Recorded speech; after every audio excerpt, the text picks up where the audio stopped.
Bugün ballı tort hazırladım. Mənə görə ən dadlı tort elə ballı tort hesab olunur.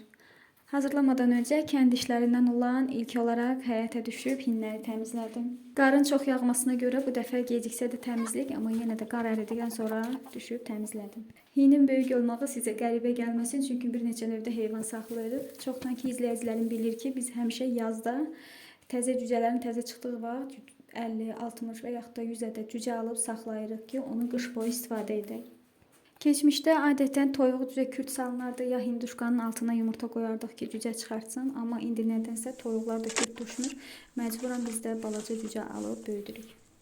Bundan əlavə olaraq hinduşkada saxlayırıq, amma hinduşkaların yeri ayrıdır. Onları da təmizlədim, sadəcə kadrovada salmadım. İşlərimi bitirdikdən sonra gəlib ballı tortumu yığmağa başladım. Bu korşları mən gecədən hazırlamışdım.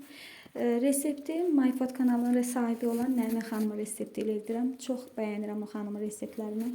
Kremi isə bildiyimiz klassik zavarna kremi ələtdim. Sadəcə əlavə olaraq mən kremə biraz kəsmik qatdım. Bu onu çox dadlı etdi.